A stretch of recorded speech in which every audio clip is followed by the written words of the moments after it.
Bienvenue sur Fréquence Eureka, le podcast qui explore tous les domaines de la gestion de l'entreprise et du dirigeant. La fiscalité, les ressources humaines, le juridique, la finance, la stratégie au service des moments clés de votre société. Produit par le groupe Eureka Pluriel, société de conseil, d'expertise comptable, d'audit et d'avocats, présent dans toute la Nouvelle-Aquitaine. Entrepreneurs, dirigeants, passionnés par le domaine des affaires, vous êtes au bon endroit. Les conseils de nos experts et également les témoignages de nos clients vous attendent à chaque épisode. Bonne écoute. Bonjour Thomas, pour commencer ce podcast, je vais vous laisser vous présenter. Bonjour Andrea, donc je m'appelle Thomas Fondevilla, je suis le président du cabinet Eureka Pluriel, qui est une entreprise d'expertise comptable, de commissariat aux comptes et puis largement de conseil aux entreprises, qui est basée en Nouvelle-Aquitaine. On a une vingtaine de bureaux qui sont répartis sur des grandes zones géographiques de la Nouvelle-Aquitaine, notamment la Gironde, autour de Bordeaux, historiquement, le bassin d'Arcachon, la Charente-Maritime avec La Rochelle, et également le Pays Basque à Bayonne. Merci. Nous allons parler aujourd'hui de la transmission d'entreprise. Pouvez-vous nous en dire un peu plus ? Alors effectivement, au cabinet, en tant qu'expert comptable, nous accompagnons nos clients dans tous les moments de la vie de leur entreprise. Donc que ce soit de la création au développement, tout ce qui est évidemment la partie fiscale qui leur incombe. Et puis, à un moment dans la vie d'un entrepreneur, il peut se passer qu'il souhaite céder son entreprise ou la transmettre, donc ce qui signifie une cession à titre gratuit à ses enfants ou parfois à des salariés. Et donc, effectivement, c'est un moment clé qu'on a identifié comme clé dans la vie de l'entrepreneur, et où, en tant qu'expert comptable, nous avons une responsabilité assez grande pour, dans ce moment critique de sortie et de transmission, d'accompagner nos clients sur un plan financier, décisionnel parfois parce qu'il y a une forme d'hésitation, sur un plan financier, combien je vends mon entreprise, combien je la donne, qu'est-ce qu'elle vaut, sur un plan fiscal, parce qu'au milieu de tout ça, il y a des dimensions fiscales, puisque lorsque l'on cède une entreprise, il y a une plus-value qui peut apparaître, et lorsque l'on donne, il y a ce qu'on appelle les droits de donation. Et puis il y a toute une dimension RH, ressources humaines et repreneurs. On peut aussi également aider les repreneurs à se mettre dans les pas du cédant, ce qui est évidemment un enjeu important, puisque reprendre une entreprise, c'est pas simple, puisque vous reprenez un peu une histoire et des clients, des salariés, c'est pas toujours simple pour un nouveau d'arriver. Donc on peut aussi l'aider, en connaissant bien l'entreprise, à se mettre dans les pas du cédant, tout en changeant également la façon de fonctionner, puisque chaque entrepreneur a une façon, bien à lui, de fonctionner dans son entreprise. Merci Thomas. Quels conseils donnerez-vous pour la préparation active d'une cession ? Alors effectivement, ce qui est important, c'est que la vente d'une entreprise, c'est un sujet qui se prépare en amont, puisque une entreprise, c'est un actif complexe d'une certaine façon, puisque vous avez donc une société, il y a des statuts juridiques, c'est une entité économique, juridique et fiscale propre. Une entreprise, c'est pas un actif physique qui se touche, c'est quelque chose qui finalement une partie incorporelle, puisque vous vendez une activité économique. Et donc, vous allez vendre en fait à travers cette entreprise des clients, des salariés, même si c'est pas très beau le terme de vendre des salariés, mais vous transmettez un actif humain, incorporel. Vous allez parfois vendre des bâtiments, parfois vendre également de la trésorerie qui a été accumulée dans la société. Et donc, pour faire cela, c'est quelque chose qui prend du temps, puisqu'il faut qu'il y ait quelqu'un qui soit intéressé par acquérir cet actif économique et qui va évidemment l'étudier. Donc, la cession d'entreprise, c'est quelque chose qui s'anticipe pour trouver déjà un acquéreur, commencer à réfléchir à la cession, préparer l'entreprise à être vendue également, puisqu'il faut que l'entreprise se mette en mode transmission pour que l'acquéreur puisse facilement reprendre l'entreprise, et préparer aussi vos salariés à changer de patron, si je peux me permettre ainsi, et puis également pour le chef d'entreprise, préparer la cession sur un plan financier et fiscal, c'est-à-dire combien je vais vendre mon entreprise, quelle est la fiscalité, qu'est-ce que ça va me coûter en termes d'impôts, la cession de cette entreprise, qu'est-ce que je vais faire après dans ma vie, est-ce que je ne vais pas m'ennuyer, Est-ce que je vais pouvoir vivre correctement financièrement? Quels vont être mes revenus après ma vie d'entrepreneur? Parce qu'il y a des gens qui partent à la retraite et qui vendent leur entreprise, donc ils ont leur droit à la retraite. Il y a parfois des entrepreneurs qui partent plus tôt sans avoir leur droit à la retraite. Donc il faut qu'ils se posent la question de savoir est-ce qu'ils pourront continuer à vivre et quel va être leur revenu ensuite. Et là, on touche tout ce qui est sujet de retraite. À quel moment j'ai droit à ma retraite? Quelle va être ma future protection sociale? Si je suis malade, qui me couvre? Enfin, toutes ces questions du cédant qu'il doit se poser avant d'entamer le process de vente, qui peut être un process assez long, qui va durer entre 3 mois et 1 an, j'ai envie de dire, en fonction des tailles des sociétés, et puis de la facilité à trouver un acquéreur. Vous avez parlé de l'aspect psychologique lié à la cession d'entreprise, mais maintenant on va parler aussi du fait de chiffrer ses droits à la retraite. Comment procéder et pourquoi faire? Alors, effectivement, quand vous allez vendre votre entreprise, vous n'aurez plus concrètement votre rémunération. Donc, il y a 2 solutions. Soit vous êtes en âge de partir à la retraite, donc là, il faut évidemment, avant de faire ce choix de céder, si vous êtes dans des âges un petit peu clés au niveau retraite, il faut faire intervenir un spécialiste qui va vous estimer vos droits à la retraite et également la date à laquelle vous allez être éligible au droit à la retraite. Donc il faut prendre un expert en protection sociale. On en a au sein du bureau, chez Eureka Pluriel, qui sont des spécialistes de conseils en matière de retraite et de liquidation de droits à retraite. Parce que parfois la retraite et la détermination de vos droits elle peut être assez complexe en fonction des différentes caisses auxquelles vous avez souscrit. Les caisses, par exemple, de la fonction publique, vous pouvez après être allé dans le privé, et en fonction des métiers que vous avez exercés, des conventions collectives et des caisses de retraite auxquelles vous avez souscrit. Les experts comptables, par exemple, ils ont leur propre caisse de retraite, la CAVEC. Mais vous pouvez très bien, avant d'avoir été expert comptable, avoir été salarié. Donc, il y a un travail de fond à voir. À quel moment j'ai droit à la retraite? Combien sera cette retraite?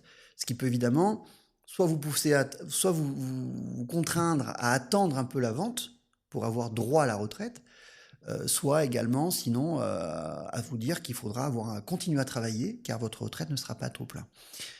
Deuxième petite précision, sur un plan fiscal, lorsque vous êtes éligible à un départ à la retraite, vous pouvez avoir, en termes de fiscalité sur la plus-value, des abattements assez importants du fait de votre statut de retraité.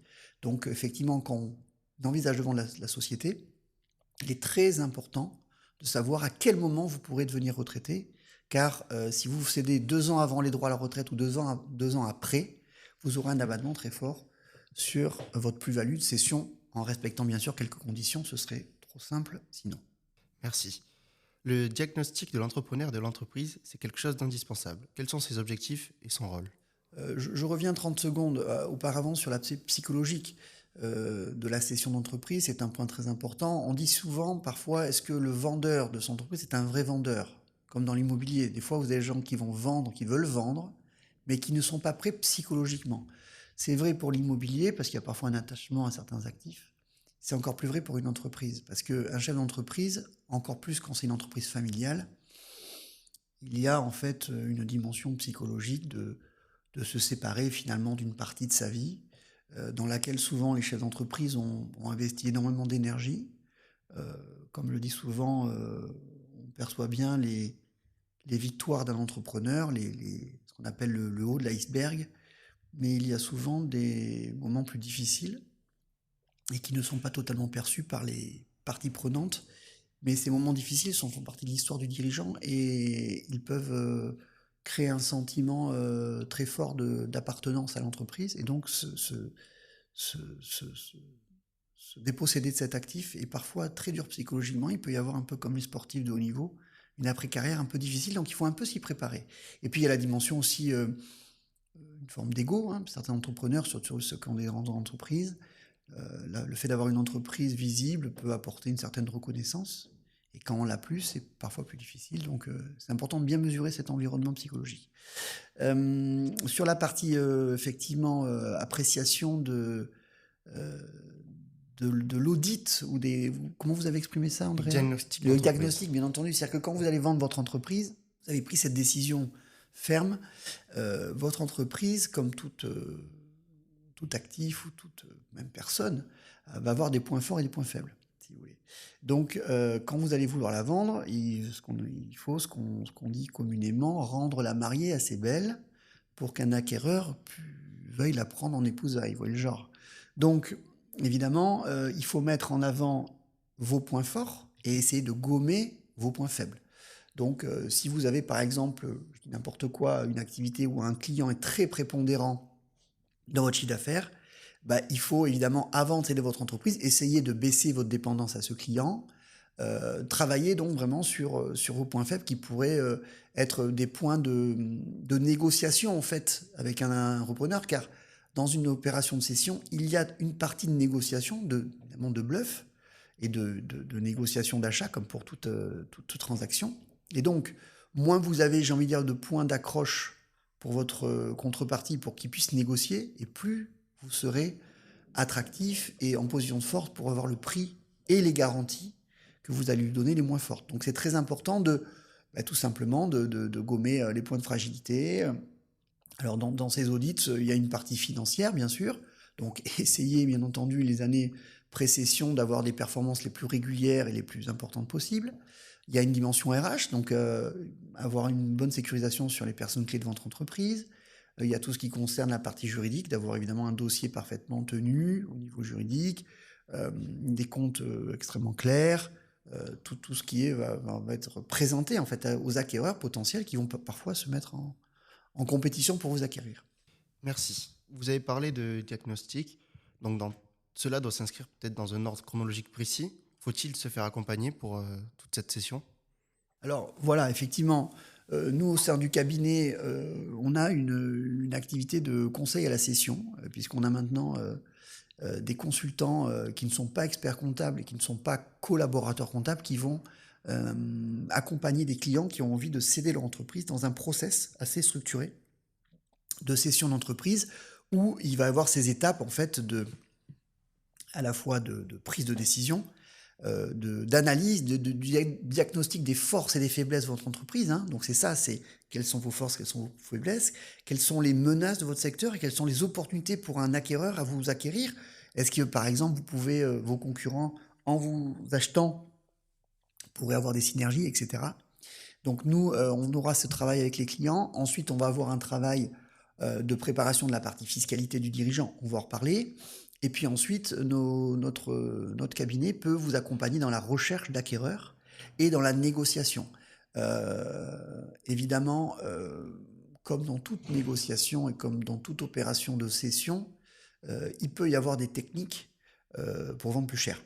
Donc, si vous avez plusieurs acquéreurs, il peut y avoir effectivement, en respectant certaines règles des affaires bien sûr, mais d'avoir une sorte de vente aux enchères, entre guillemets, indirecte entre acquéreurs, avoir des deadlines de remise d'offres, la relecture des offres que vous recevez, bien entendu, puisque les documents contractuels vont évidemment fixer le cadre des opérations juridiques, et s'il y avait des renégociations de prix ou des litiges en matière au niveau de l'achat, la documentation juridique signée est évidemment le document sur lequel vont s'appuyer les avocats ensuite en cas de renégociation ou de litige. Et donc c'est très important d'avoir une documentation juridique très stricte sur ce plan-là, et également au cabinet, puisque nous sommes maintenant avocats. Nous avons une société filiale d'avocats qui est une société pluriprofessionnelle d'expertise comptable d'avocats. C'est le bureau qui est au Pays Basque, où on a une avocate qui gère toutes nos opérations de cession en matière de droit des sociétés. Vous avez parlé d'acquéreur, mais comment le trouver? Faut-il déterminer un profil cible? Alors ça, c'est la partie où en fait on a préparé la cession, et sur un plan, j'ai envie de dire, organisationnel pour le client. Maintenant, on rentre dans la phase d'achat.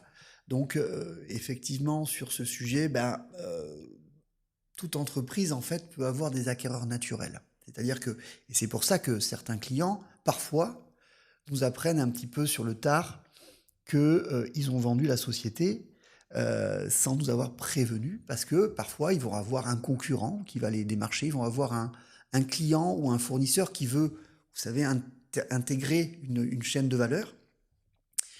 Parfois, des grands groupes ont des fournisseurs, des petits fournisseurs de bonne qualité qui veulent intégrer dans leur ligne. Donc, parfois, effectivement, il y a des acquéreurs qui sont naturels, des concurrents qui veulent créer des effets d'échelle, etc. Et puis, parfois, il y a des secteurs où, et même si vous avez des acquéreurs naturels, certains clients préfèrent avoir un conseil vendeur qui va en fait bien structurer l'opération de cession Et dans ce cas-là, nous intervenons. Donc, nous allons, nous, de notre côté, cibler des acquéreurs potentiels qui peuvent d'abord être intéressés par l'entreprise, notre client. Deux, qui vont avoir les moyens d'acquérir. Ça, c'est comme dans l'immobilier. Hein. Quand vous faites visiter votre maison, il faut que les gens qui visitent puissent l'acheter. Donc ça, c'est le travail des agents immobiliers, d'avoir des acquéreurs qui peuvent acheter. Et troisièmement, et ça peut arriver, c'est que les cédants écartent certains acquéreurs parce qu'ils ne représentent pas les valeurs qu'ils défendent. Et c'est vrai que de plus en plus, à l'heure des enjeux écologiques, RSE, etc., un certain nombre de clients sont sensibles en fait aux valeurs de certains concurrents, de certains partenaires, et veulent que leurs successeurs leur succèdent sur un plan économique, mais également moral. Et donc ça, c'est important. Justement, on parle du coup de beaucoup de négociations dans le cadre d'une session d'entreprise. Y a-t-il des fondamentaux à prendre en compte? Alors, sur ce plan-là, moi, je recommande de lire, il y a un ouvrage de Harvard Business Review sur la négociation. Cher Andrea, je vous le recommande. Non, je l'ai mis sur ma table de chevet, c'est très intéressant, parce que la vie est une négociation, en fait, vous savez, avec votre famille, vos collègues, vos clients, tout ça. Et donc, non, la négociation, en fait, c'est très simple, il y a plusieurs règles, principes, je ne vais pas faire un cours de négociation, mais il faut savoir ce que vous voulez, avoir un objectif, connaître vos plans de repli, donc si ça bloque, qu'est-ce que je peux proposer en plan B, fixer des cadres, avoir la main, driver la négociation, éviter des points d'accroche pour votre concurrent, comme au judo, vous voyez, si vous lui laissez trop de trucs, ben, il va vous planter. Voilà, il y a plusieurs techniques, bien sûr. Et puis, beaucoup de clients savent très bien négocier, parce que nos clients, souvent, c'est des hommes d'affaires, toujours. Alors, ils ne s'appellent pas toujours comme ça, mais la vérité, c'est qu'ils vendent bien des choses, ils en achètent bien. Et donc, ils sont souvent assez à l'aise là-dessus. Ce qui est plus dur pour eux, c'est de vendre ce qu'ils ont construit. Et ça, c'est plus dur. Ils sont souvent très à l'aise pour parler d'argent, mais vendre quelque chose que, pour eux, c'est le plus beau truc de la Terre. Vous voyez ce que je veux dire? Donc, ils ne sont pas toujours objectifs.